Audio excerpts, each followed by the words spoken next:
Hey everyone, you're watching Andy's Fishing. I'm Andy, and today's going to be hopefully a catch and cook with a tackle club fishing challenge. This is the October box, Barras and Jacks.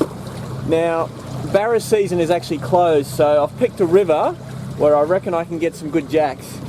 Any barramundi we catch, we're going to have to let go. As always, we'll go through every lure in the box. The aim for me is to catch a fish on every type of lure in that box. And I'll explain where I would normally use them, why I'm using them where I am today, and there'll be other tips and tricks as well. So I don't know if you guys will notice this creek, but I did a tackle club challenge in here before, did quite well, and this is the spot that I couldn't go fishing up any further at low tide, so I've got to be careful I don't get stuck here. But the tip I'm going to give you first up is I'm rigging up 2 rods with 2 different lures. That way, depending on what I see, I can choose whichever lure. So right now, I haven't had a cast yet. I reckon that snag there, that bunch of branches and roots, looks good for the prawn. And then prawn skipping under there as well. The pontoon 21 we'll leave for a little while until we find a nice big fat log or something like that to tempt a jack out. Okay, so here goes first cast with the prawn. Didn't quite skip. I was hoping for a little skip, but we'll fish it. No, nothing there. I'm fishing that all the way to the bottom, make sure fishing the whole water column. This edge actually looks pretty good. It's quite steep with a nice harsh contour. And yes! Ooh, he was waiting for me! What have we got, cod? Oh, yep, cod. Look at that. Most people wouldn't even fish that because it just looks so plain, but you can see the contours sort of jutting down. Let's have a look at you. And there we have our first fish on our first lure. Took all of 10 minutes. That is great. Black spot estuary cod. Give you a little look at this guy. Actually quite a pretty fish. And if you have a look inside his mouth, can you see that? That is a little crab he's just eaten. So we'll let him go. Okay, off you go, buddy. Yep, he's good. And that worked really well. And there we go, that's the Dakota live shrimp. Actually, what I should be doing is using the pontoon along there. I've just gone against my own advice. Let's put this guy away. We've caught a fish on him. We might use it later on, but first challenge is to get fish on every lure. Okay, perfect cast right along this edge. And the pontoon, the shallow diver, I'm doing a lot of rod action, whereas the prawn I didn't. It's the prawn is more a natural sort of sink down and act like a prawn that's just floating down, whereas this here, the pontoon, is a injured bait fish.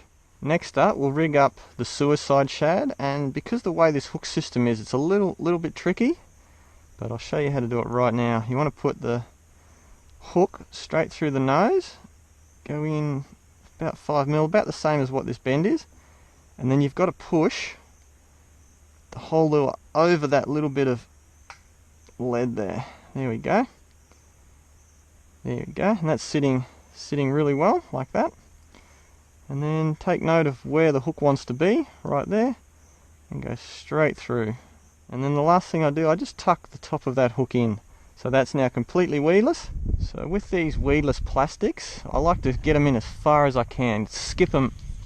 That's perfect. Skip them right into the structure. Oh, ooh, that might have been something. And the more structures there, the better. If you're worried about getting snagged, you're never going to be in the best fishing spot. You've got to get into that structure. And please let me know if you get some of these boxes and you know, if they've helped you or if you're having trouble. Just leave a comment in the video here. And yeah, I'm always happy to give a bit of advice, make you a better fisherman in the end. Okay, let's see if we can get in here. I can actually see a brim there, but we're not after the brim. We want something a bit bigger. But that's right on him. Yep, got him. Yep, that's a fish. Oh, he's done me almost. He's got me around. Oh, I can see him over there. Oh, okay, he's stuck under a tree. I have to ease him out. The brim alerted me to a good spot. Here we go, he's coming out. He's coming out. Oh, his head's stuck right there now. He's still there. Oh, that's a massive cod. there's no chance of getting this guy out. Or very little. Oh, that braid's just going to cut into that tree.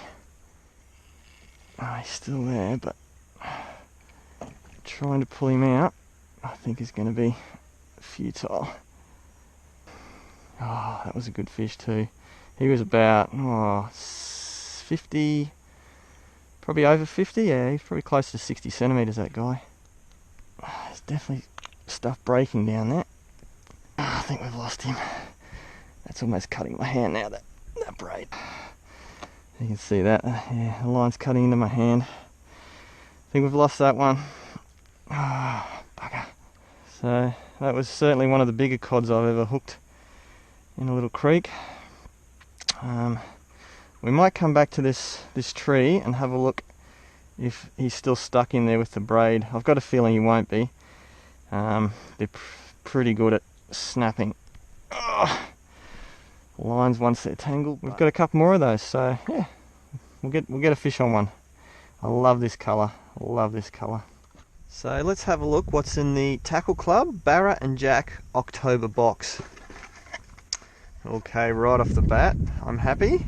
There's an Ecoda live shrimp. They are great.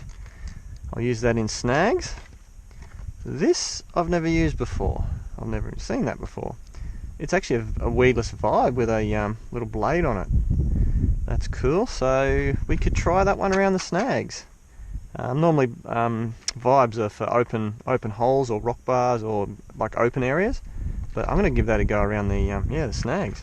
Then we've got some big bite baits. This is a suicide shad in 5-inch. There you go. And to go with that, we've got some snap lock hooks or snake lock hooks. Bit of a big jig head, but that's all right. Big plastic, a little bit heavier jig head gets it right down. And these again, good for going into the snags around heavy timber. Then we've got Damiki Armour Shad 4-inch. It's actually a great colour for jacks and brim. So once again, yeah, weedless around the snags. Definitely going to get fish on those. Now here's something I haven't seen before. Spike It Dip and Glow marker for soft plastics. That I will try. That, yeah, I've never seen that before. And that's the thing with this Tackle Club. I get stuff that I've never tried and wouldn't normally buy. And then last of all, we've got a Pontoon 21. This is a Cablista. Quite a long, 125mm. What's that, 5-inch again, I think. Yeah, like a suspending shallow diver. That's really cool. That's actually a nice big jack lure. So this one drains, open rocks, structure. Yeah, not so much around the snags, although maybe, we'll see how we go. So here's the full breakup of what's in the October Tackle Club Barra Jack box.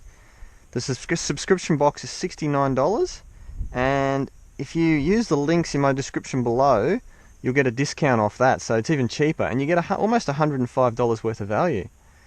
That is pretty cool. And like I said, yeah, stuff that I wouldn't normally buy or use, which I think should work well. Okay, this looks open enough to try this Pontoon 21. You've got a root ball and a dead tree. We'll go right between the root ball and the dead tree. Perfect. Oh! Oh, I missed him. That was a Mangrove Jack. Oh, I thought I had him. I got a bit too excited there. Let's do that again. Let's do that again. Oh, a bit too far. Oh, there's a lot of bait in there. Keeping the rod really high. Yes! Got him! Keeping the rod really high. And it's a cod. So I was keeping the rod high because I didn't want the lure to touch that tree. Oh, there we go. Lure number 2. Bang, bang, bang. That is so cool. Again, black spot cod, undersized. Very aggressive critters. And I think I said it before, but the reason I chose this creek is because it's, actually I don't think I said this part. It's a fairly clear creek. If you're chasing Mangrove Jacks, you want a sandy clear creek. If you're chasing barramundi, you want more mud and dirty water at low tide. So yeah, that's why I'm in this creek. And I always use lip grippers and some pliers to get the hooks out of fish. When fish jump, the lures are doing this, and if you got your fingers there, you get stuck on them. So I'm a big advocate of the lip grippers. Make sure you got a good hold of them, and then when you let the fish go, just pop them open, and with cod you've got to give it a twist because they bite down. There you go, off you go, cod. You may notice I'm casting the bait caster with the right hand and the spin rod with the left hand. I just like mixing it up sometimes. Now to get the jack, what I'm going to do is cast the exact same spot and burl it through there really quite quickly on the surface. Okay, that didn't work. The theory is that, yeah, jack's quite like a nice fast retrieve, but we'll go back in there and we'll just fish it nice and slow, get it in the zone. See if they come for it. It's going over that branch and down again, let it sink. And it looks like we've upset them. So this vibe is actually called a rip snorter. And I've never used one, not like this. It'll be really interesting to see if the design works with that hook right in the back there. I reckon it will. We'll have to find some like deep structure where we can go down the side of it and go whoop, whoop, like that. And I'm deliberately putting on this heavier rod. It's a Samaki Zing 6 foot, 10 to 20 pound, which can be a little heavy for the creeks if you're fishing all day long with a Penn Battle 2 4000. But I want pulling power. I don't want to lose this lure, especially to another cod. They do pull pretty hard right at the start of the fight. Here's a potential spot for this vibe. It's a log on the edge of a deep bank. I've never actually heard of a weedless vibe. I think it's a great idea. Okay, looking very shallow in here. Skip cast. Almost a skip cast. Whoop. Snag, come on. Oh, got him. Little cod. Oh, I'm not going to count that one. The vibe works, but you're so small. Let's keep using that vibe. I reckon there's way more potential for this lure. There we go. Hey, off you go, cod. Yep, he's good to go. Always make sure your lure's all set, ready to go for the next one. That looks perfect. Okay, I can see a lump under here. It's just a, I don't know, like a bit of mud. But any bit of structure is a good spot. Oh yes! Mangrove Jack! Oh, that was him. That was him. Like I said, any little bit of structure. I was looking at these things, thinking, oh yeah, this will be a good spot. But then I saw just a lump of dirt this big, and it had the jack on it. Oh, that's actually interesting. That is not good at all. That just fell out. I don't know how to put that back in. How do we do that? Okay. Don't know if I like that system. That hook literally just fell right out. Anyway, it is back on now. Let's have a go at where I thought the good fish were. That was a good jack. That was probably edible size. Let's go through this gap here. Oh, that was a hit. Come on, come on, come on. That was a hit. Oh, that was another hit. Damn it. I think that's it for me because it does get extremely closed around here, and the tide is still dropping for at least another 3 hours actually. So yeah, I've got to get out of here. I don't want to be stuck in this part of the creek. Oh, I just had another hit. So a lot of you wonder how I get around and what this little remote control does. It's actually an electric motor, and it makes traveling around here really easy. I can put a spot lock on and stay in one spot. I can jump forward a couple of meters, sideways a couple of meters, and it's very quiet. You can really sneak up on the fish, and I'm pretty sure I catch a lot more fish because I fish with the electric motor. Always like exploring as far as I can, but yeah, back there that was getting too shallow. You wouldn't normally cast a vibe into here, but because it's weedless, you just do it. You just do it. It's a pretty good spot for the vibe. I keep changing between the two lures I've got on. Yep, got it. Oh, that's a good hit. Oh, another cod. I should have said I was coming out to catch cod today. Oh, he wasn't. Oh, there we go, we've got him. He wasn't over where I thought he would be, but he came off the middle here. I'd say he's undersized. Let's measure him. Be getting very close. That big one is the one I wanted. Here, we're going to smoke up a nice big fish. Off you go, buddy. Hey, see ya. He's good. That's another lure down. And like I said, I've never, oh, it's all twisted now. There we go. Never seen that style of lure before, the weedless vibe, but I really like it. I'm going to fish with that more often, I think. And that colour, the colour pattern on that is just like a little barramundi. Not a rounded tail, but if you ask me, that's a little barramundi. So now we'll fish with the Damiki Armour Shad 4-inch, nice green colour. Rig it up the same as the other one we did. Now this I want to try out. Check this out, Spike It Gamefish Dip and Glow marker. Let's put some gill type mark here. I'm not sure if it's going to work all that well on green. Probably works best on white. Because the truth is, fish are attracted to blood. Now they may not be able to see colour, but they can see contrast. So there we go. I've got a nice little red gill flare there, and I reckon that will help. I'm going to really try and slam this lure in as deep as I can, because the brimmer on the outside, but I reckon, oh there we go, we're in. I reckon the bigger fish are in the back there. So I'm over the big branch that's there, just doing a little bit of underwater teabagging. Bring it over the branch and drop it down again. I'm doing all that by feel. I can't see what's going on. I can see there's a branch there, but I can't see my lure.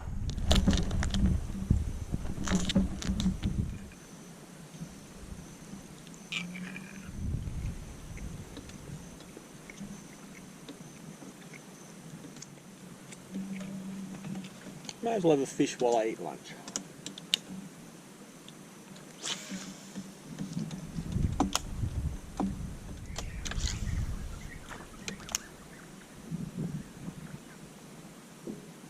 Got him, yes. Oh, what have we got? Oh, could be a Mangrove Jack. Yep, it's a Mangrove Jack. Let's get him in. Oh. Ooh, he's not bad either. If he's size, we'll take him. Check this guy out. He is actually really quite nice. Look at the size of that. He could just, yeah, I think he's legal. We might have some smoked Mangrove Jack later. Woo! Let's see. Here we are. He is 36 centimeters. Exactly. There we go. 36 centimeter Mangrove Jack. I prefer to keep one that's just legal to one that's quite big. And yeah, that was the lure that did it. He actually bit the tail off it. So yeah, it's pretty much useless now. Without the tail on it, they don't have that action. And yeah, I reckon we'll smoke him up later unless we get something better. Woo! Fish at lunchtime. It's happened before, it'll probably happen again. So that just leaves one lure to catch a fish on for that whole pack. We have hooked a nice cod on that lure, or the one that we busted off, but I want to boat a fish, so I'm going to pack up my little lunch setup here and yeah, get to work. Mind you, sitting down casting is not that bad either. Quite enjoyable. Nice snag here. I reckon that could hold a Mangrove Jack. Oh, got him, yes! Oh, I don't know, he's got me. Yep, he came off. Damn it. This last lure's proving to be a challenge. Yeah, I saw him, grabbed it, and then he went round the tree, and yeah, I'm stuck in the tree now and he's gone.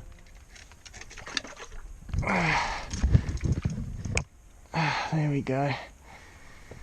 So I think he split the lure at the front. Yeah, just get another plastic. Okay, you can see the branches above the water, but the one under the water on the left is the one I'm fishing. Right there. Yep, got him! That's him! That's him! Oh, I think that's my jack. Oh no, it's a cod. That's alright, we'll take it. Last fish, last lure that I have to catch a fish on. And we've done it!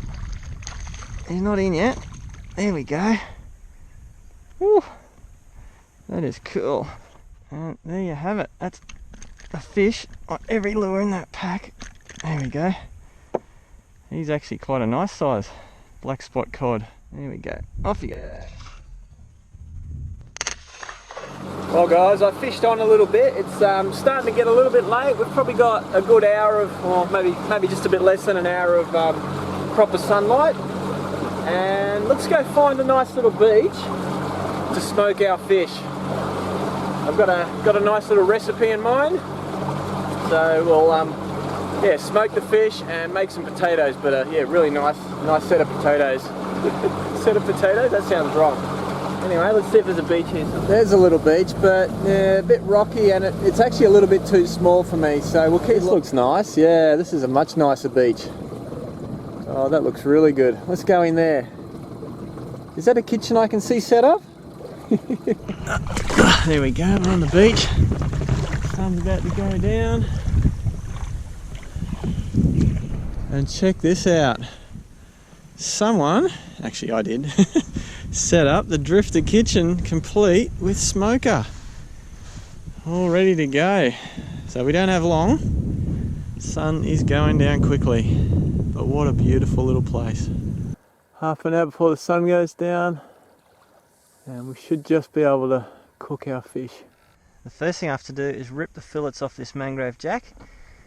I'll do it on the stove box because I want to keep the cutting board clean, and we need to put the fillets into salt and sugar. I like it when tasty meals don't take forever. I'm quite happy if I can cook a really tasty meal in about 20 minutes, half an hour. That is my preference. Get a couple of nice fillets off this Mangrove Jack. That's what we want. There we are, first fillet's off, and that is clean as. And it's really nice having a sharp knife like this. There we go. That is one very well filleted Mangrove Jack. Let's see if a little shark comes in. I like to put them back in the water. It keeps the ecosystem going. I hate throwing fish frames in the rubbish. It's to me that's a complete waste. Usually I give them to my chickens, but that's all right. Now let's see if we can rip these fillets off. We don't want the skin on because we want as much smoke flavour in this fish as possible. There we go, that's working beautifully. Look at that. Very good. Alright. After you've filleted a fish, what you want to do is wash it in salt water. Get all those scales off.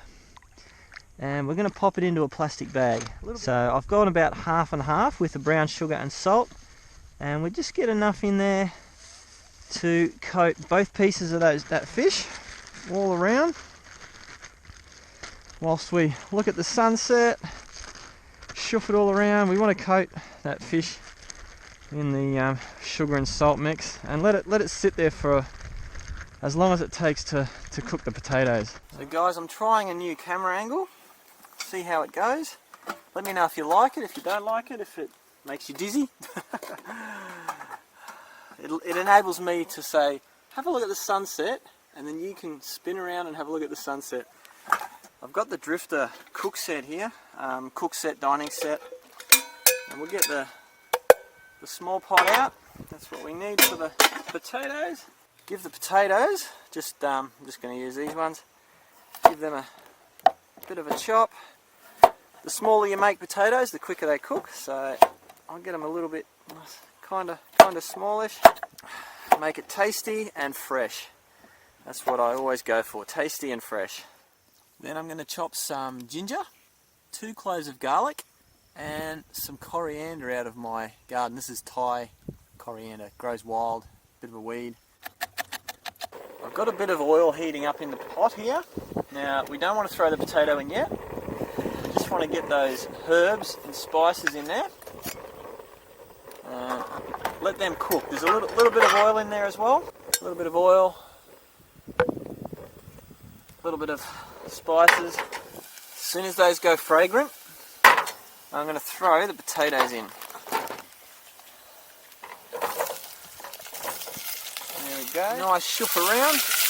Coat the potatoes in oil and spices. Bit of salt and pepper. I like these grinders. They're salt and pepper in one. I can't get enough of these sunsets. I'm just chilling out, watching the sun go down. Look at that. That is just beautiful. Lovely. The closer it gets to the horizon, the redder it's going to get.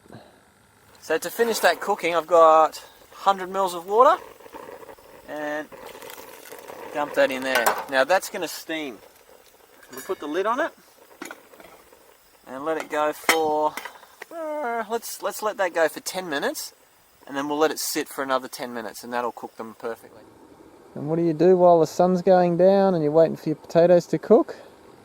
You film Mr. Seagull. Hello, Mr. Seagull. Hey, coming over to have a look? There he is. Hello. I don't think he sees a lot of people. He's not coming really close to me. Sun's just about to go down. There it is. Boat's there. Lovely afternoon. That fish has been sitting in the salt and sugar mixture for a good 15 minutes, maybe a bit longer even. Just let it drip a little bit and then we'll put it in 2 different heights of this smoker. We'll put one at the bottom and one in the middle. You can see that, ready to go. Now the potatoes should be pretty much done, so we're going to take them off the heat and place them on top of the smoker. That way they'll stay warm. What we've got is some hardwood chips. I soaked in water for at least 10-15 minutes as well. Actually, that's probably in almost 20. We'll put that right at the bottom. So while that's smoking away nicely, you can see the smoke cranking out there now. Have a look at the sunset quick before it goes. You've got to have a look, have a look. There it goes, it's going, it's going, it's going, it's gone. There it is, it's gone. Anyway, come back here. What we're going to do is get a few, like a small handful of spinach leaves and just give them a really rough chop. Like that, 4 or 5 times that way, a couple of times that way, and drop them in the potatoes. Oh, that is really smoking now. That is cranking. There we go. And that's, yeah, that is really smoking now. That is going for it. So what'll happen with those spinach leaves is the heat. There's actually a lot of heat in the top of this, so it's actually like still being on the stove, just a gentle heat. And the spinach leaves will break down a little bit and just add another bit of colour, a little bit of texture. Let's have a quick look in there, see what it looks like. I think it's almost done. Ooh, there's smoke, and look at that. That actually looks pretty good. I have to get a bit of light onto it when I get it out. But alright, I think we're about done. Oh, there's a fish there. This is actually my favourite time of day, sunrise and sunset. I'll turn this off. Now, let's check this fish out. Ooh, that looks good. Oh, she's falling apart. There we go. Here we go. Ow, ow, ow, ow. There we go. Beautiful. I'll get some of these out. Oh, that is looking delicious. Oh, I tell you what. Smoked Mangrove Jack and spiced potatoes. Oh, ooh, the coriander with the ginger is oh, that smells like a really nice combo. Oh, look at that. That looks delicious to me. Let's get a fork and try that sucker. As happens quite often, it's right on dark and I get to try the fish. Look at that. That to me. Mmm, smoky. Oh, wow. I've got to smoke Mangrove Jack more often. Wow. That actually tastes creamy. Mmm. It's salty and sweet. Exact right combination of salty and sweet. Mmm, smoky. And somehow it tastes a bit creamy. I don't know how that happened, but I'm very happy it happened. Let's try these potatoes. Mmm. Mmm, yeah, nice contrast of the smoky fish. You get the Thai coriander, ginger a little bit. The garlic I think is kind of gone missing in there. Might just be a little tiny bit. Mmm, spiced potatoes with smoked Mangrove Jack. Oh, but I'm telling you, if you've never tried smoked fish, I think Mangrove Jack is definitely a good starter. Mmm. Oh, that is so yummy. I'm glad I did this. Anyway guys, it's been a great day. I love these tackle club challenges. I think so far there's only been one box where I haven't been able to complete it. And I like the variety of different lures that come in it. So please let me know if you've received the boxes, if you like them, if you don't like them, if you've caught fish on, like if you challenge yourself like me. I'm happy to give you tips. I try and give you the tips in the video as I fish with the lures. And yeah, I'll probably keep doing it. It's a fun challenge for me. Nice day out, and usually a beautiful dinner right on sunset. Smoked Mangrove Jack, I can recommend it. Well guys, I'm going to see you next time. See ya. Thanks for watching everyone. Please subscribe and click the notification bell so you get notified of my new videos. I do them every week. I'd also like to say a big thank you to my Patreon supporters and people who've donated through PayPal. If you want to see more right now, click the links above. Catch you next time.